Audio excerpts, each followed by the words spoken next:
안녕하세요, 줄리입니다. 오늘은 신앙 안에서 생각하는 결혼한 시기가 임박했음을 느낄 수 있는 건강한 상황 3가지에 대해서 나눠보도록 하겠습니다.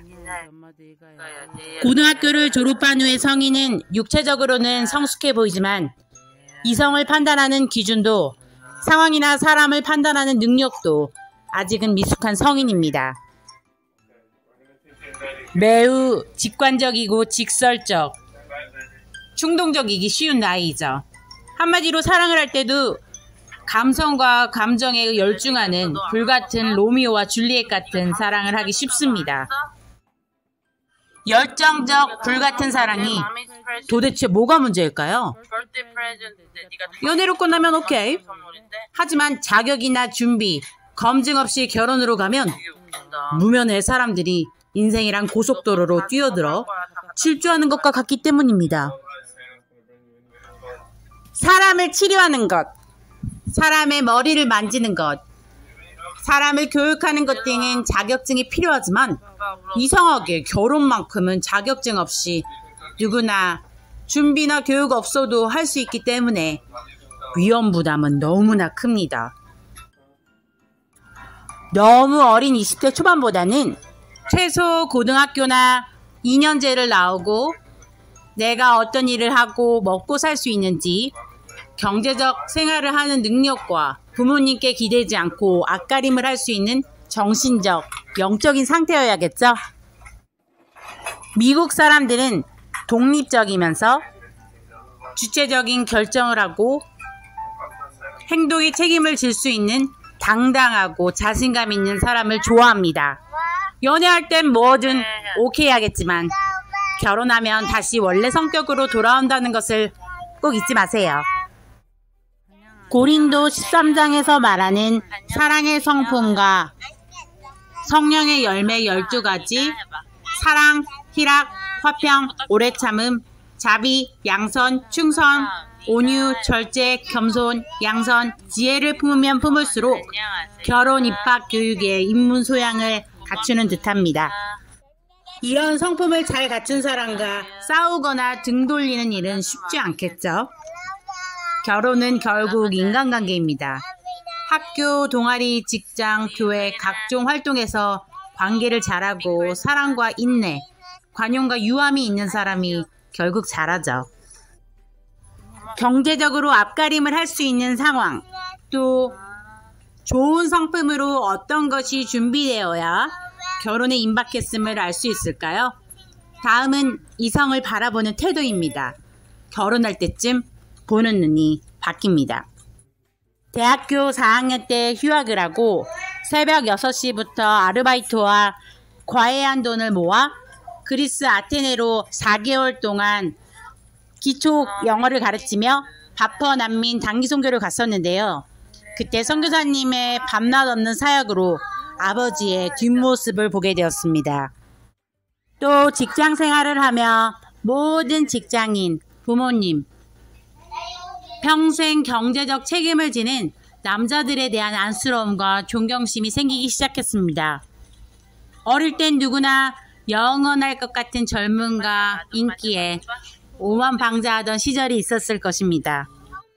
결혼 전에 이성에 대한 존경과 감사, 인정, 격려, 배려를 연습해야 결혼에도 풍파를 잘 견딜 수 있습니다.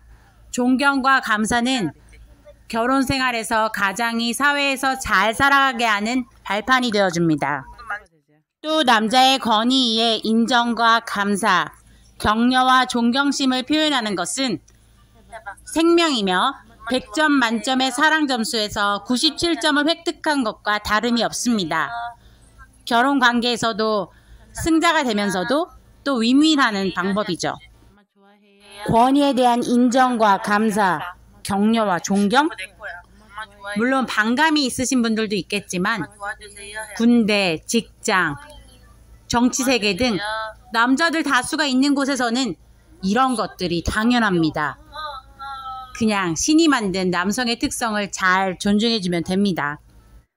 역사에서도 충성을 다한 사람은 임금님이 충신으로 여기며 상도 주고 탄탄대로의 길을 걷게 도와주고 평생 자기 사람으로 여기며 인정합니다. 이게 신의와 목숨을 다해 사랑해주는 남자의 마음입니다. 이것들은 신이 만든 남자의 속성인데 이런 이야기가 거슬려진다면 과거 아빠나 형제, 남자에 대한 손상되거나 아프게 틀어진 관계, 잘못된 페미니즘에 대한 왜곡된 생각이 자리 잡고 있어서일 확률이 큽니다.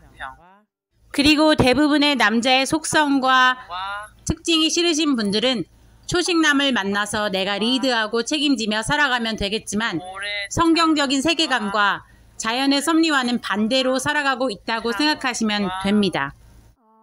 종교를 떠나서 연애 유튜버나 여우들도 남자의 속성을 알고 그냥 다 맡기면 남자들이 책임을 져야 하기 때문에 더 열심히 일하고 여자들의 일과 책임감은 가벼워진다고 통상적으로 다들 말합니다.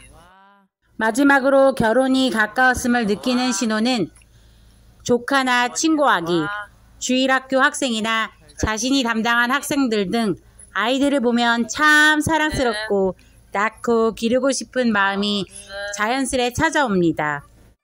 비단 아이들뿐만이 아니라 동네나 교회 어르신들, 아픈 식구나 장애인분들을 통해 자녀를 낳고 양육하고 또 어르신들을 돌보는 일들을 연습하게 하십니다. 왜냐하면 앞으로 벌어질 일들이기 때문입니다. 결혼 후엔 양 부모님과 친척들이 2배로 늘어나고 병문안과 장례식에 갈 일도 많아집니다. 사건, 사고도 2배로 늘어납니다. 왜냐하면 태어나 학교 가고 일하고 병들고 죽고 사는 것은 모든 사람들이 겪는 일이기 때문입니다. 아이들을 돌보거나 아프신 어른들을 간병, 케어해본 경험이 있는 분들은 결혼해서 급변하는 생활, 상황에도 좀 더 유연하게 대처할 수 있습니다. 모든 경험과 쓰라린 아픔까지도 때로는 참 유익이 됩니다. 혹시 부모님이나 형제자매, 친한 친구와의 갈등을 풀지 못하신 분들이 있다면 꼭 풀고 과거의 상처를 치유받고 결혼을 하신다면 좋겠습니다. 결국 관계가 반복이거든요. 다 연결되어 있는 것이 허다합니다. 결혼 전에 다투거나 갈등이 있는 모든 관계는 잘 풀고 가시길 권고합니다. 결혼 후에도 그 전에 나와 갈등이 있었던 성격의 모습을 이웃이나 새 직장의 동료 또는 배우자나 가족을 통해 보기 때문입니다. 부모님에게 경제적, 정서적, 영적으로 독립할 수 있는 주체가 되고 이성을 존경과 사랑으로 대할 수 있는 마음, 아이들과 어른들을 잘 돌보고 책임을 다할 수 있는 마음이 들 때 결혼이 임박한 시기라고 생각됩니다. 네? 다 됐는데 남자가 없다? 매사에 적극적이며 잘 웃고 밝고 긍정적이고 에너지 넘치면 어디 가나 환영받는 사람이 되시면 기회는 꼭 옵니다. 마음에 드는 사람이 오면 놓치지 마세요. 결혼 임박에 대해서 나누고 싶은 분들은 마음껏 나눠주세요. 여러분의 연애와 결혼을 주님 안에서 축복합니다. 구독자님들 사랑하고 축복합니다. God bless you all. I love you guys. Have a good day. Bye bye.